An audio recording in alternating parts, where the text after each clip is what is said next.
بسم الله الرحمن الرحيم habeen wanaagsan qodobada wararka warbaahinta isha wararka idin hayso waxa u dooron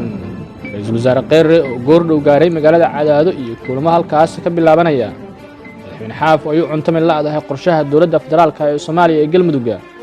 ururka Al-Sunna oo xaalka siyaasadeed uu ku xun yahay farmaajo iyo ra'iisul wasaare Qeyrre oo ku kala aragti doonaaday arrinta galmudug wasaaradda warfaafinta oo beenisay warqad been abuur ah oo sheegaysa in xilka laga qaaday wasiir Hilaal xaaladda caafimaad ee Ruubow hoggaankii hore ee Al-Shabaab oo laga deerinayo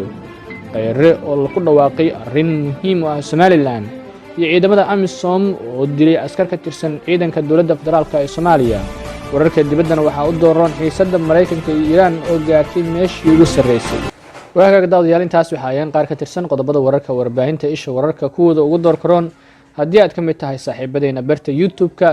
isha wararka fadlan subscribe dheh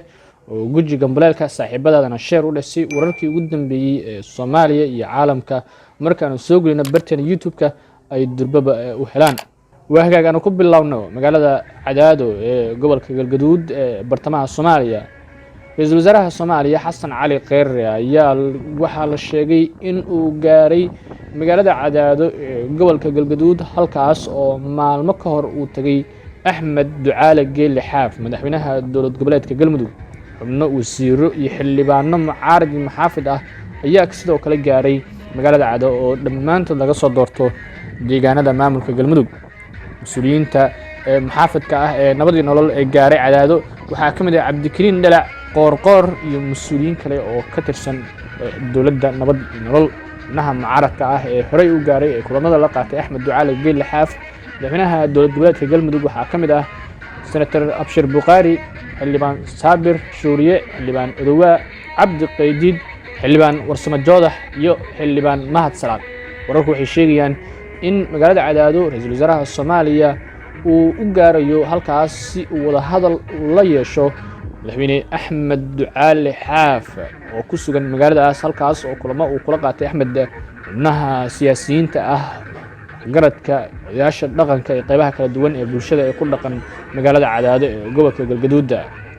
wararku ayaa waxay sheegayaan in ra'iisul wasaaraha Soomaaliya uu kala hadli doono Axmed Ducaale sidii doorasho ay ugu dhici lahayd Galmudug iyo in uu ogolaado Xaaf in uu markaasi doorasho loo dhan yahay oo qabaa'ilka dega Galmudug ay ka qayb galaan ra'iisul wasaaraha Soomaaliya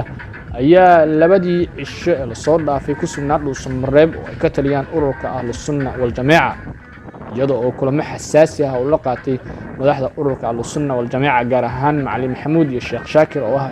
hoggaanka ugu sarreeya ururka Al-Sunna wal Jamaaca warar soo baxaya ayaa sheegaya in ururka Al-Sunna uu xaalka siyaasadeed uu ku xun yahay kadib markii la sheegay in qodobo adag ay hor dhigeen wafdigii uu hogaaminayay ra'iisul wasaaraha Soomaaliya Xasan Cali Qeyrre qodobadaas waxaa ka mid ahaa in Al-Sunna ay tahay awoodda siyaasadeed ee gobolada dhexe oo ciidanka Al-Sunna ay noqonayaan ciidan gaar ah isla markaana qoondooyin dheeraad ah ay ku yeelanayaan dowlad goboleedka cusub ee Galmudug ee la filayo in dhawaan la soo dhiso wasaare Qeyrre ayaa waxaa la tilmaamayaa inuu ku qancin doono Axmed Ducaale Geelle Xaaf in uu ku soo laabto magaalada Dhuusamareeb ee gobolka Galgaduud oo uga baxay kadib cadaadis siyaasadeed oo ay saareen ururka Al-Sunna wal Jamaaca lama oga waxa ka soo bixi kara wada hadallada ra'iisul wasaaraha Soomaaliya ee Cadaado kula yeelan doono qaybaha kala duwan ee bulshada magaalada Cadaado iyo waliba Axmed Ducaale Geelle Xaaf madaxweynaha dowlad goboleedka Galmudug dhinaca kale wararka aanu ka helayno arrimaha Galmudug waxay sidoo kale sheegayaan in Axmed Ducaale ay u cuntamay laadahay qorshaha dowladda federaalka ee Soomaaliya ee Galmudug oo ay ka mid tahay in Axmed Ducaale uu dib ugu soo laabto Dhuusamareeb halkaasna doorasho loo dhan yahay ay ka dhacdo taasi waxaa sidoo kale ka biidiidan xubno siyaasiyiin ah oo mucaarad ah oo ka mid ahaa siyaasiyiintii ururnimeedka dam jadiid ee madaxweyne Xasan Sheekh kuwaas oo aragti siyaasadeed ahaan ka soo horjeeda dowladda nabad iyo nolol ee madaxweyne Maxamed Cabdullaahi Farmaajo wararka waxay sidoo kale sheegayaan in madaxweyne Farmaajo iyo ra'iisul wasaare Qeyrre ay ku kala aragti duwan yihiin arrinta Galmudug intii uusan ka bixin ra'iisul wasaare Qeyrre Muqdisho waxa la sheegay in madaxweyne Farmaajo uu u sheegay inuusan gaarin Galmudug oo uu dib u dhigo qorshaha Galmudug ee dowladda federaalka ee Soomaaliya taas oo keentay in ra'iisul wasaare Khayre uu ku qanciyay madaxweyne Farmaajo in uu soo xalinayo tabashooyinka galmudug ka jira isla markaana Axmed Ducaale Geelle Xaaf madaxweynaha dowlad goboleedka galmudug uu ku qancin doono inuu ka tanaasulo xilka madaxweyne ee dowlad goboleedka galmudug wixii ka soo kordha wararka galmudug iyo safarka cadaado uu ku gaaray ra'iisul wasaare Khayre daawadayaal wararkeena ayaanu idinkugu soo gudbin doonaa xukumo barteena YouTube-ka oo subscribe leh asxaabtaadana u share garay si macluumaadkii wararka aan halkan soo gelino dirbaba u helaan waa hagaag wali daawadayaal waxaad la socotaan wararka warbaahinta isha wararka ra'iisul wasaaraha Soomaaliya Xasan Cali Khayre ayaa ku dhawaaqay arrin muhiim ah Somaliland Xasan Cali Khayre oo munaasabadda 26 Juun uga qayb galay magaalada Dhuusamareeb ee galmudug ayaa ugu hambaliyay maamulka Somaliland xuska 59 guurada xorriyadda Soomaaliya gaar ahaan maalinta madaxbannaanida goboladaas ee 26 Juun Khayre ayaa sheegay in dhibaato siyaasadeed oo ka dhacday dalka lagu kala tagay balse aan lagu kala tagin wixii gaaray Somaliland Khayre ayaa tilmaamay in xukuumaddiisa ay ka xun tahay dhibaatadii gaartay dadka degan gobolada waqooyi ee Soomaaliya sidoo hadalku dhigay wuxuu intaas ku daray in dowladda federaalka ee Soomaaliya ka garaabayso dhibaatada gaartay walaalaha Somaliland dhinaca kale ra'iisul wasaaraha Soomaaliya ayaa ku dhammaanay shacabkii madaxda maamulkaas dadaalkii ballaarnaa ay u galeen madaxbannaanida dalka iyo midowga koonfurta iyo waqooyiga Soomaaliya Somaliland ayaa 91 ku dhawaaqday inay ka go'do Soomaaliya inteeda kale tan iyo markaas waxay raadinaysay madaxbannaani iyo in caalamku aqoonsado inkastoo aysan weli helin madaxbannaanida ay raadinaysay Somaliland xaaladda caafimaad hogaamiye ku-xigeenkii hore ee ururka Al-Shabaab isla markaana isku soo dhiibay dowladda federaalka ee Soomaaliya una xiran dowladda federaalka ee Soomaaliya Robow ayaa la sheegay in xaaladiisa laga deeranayo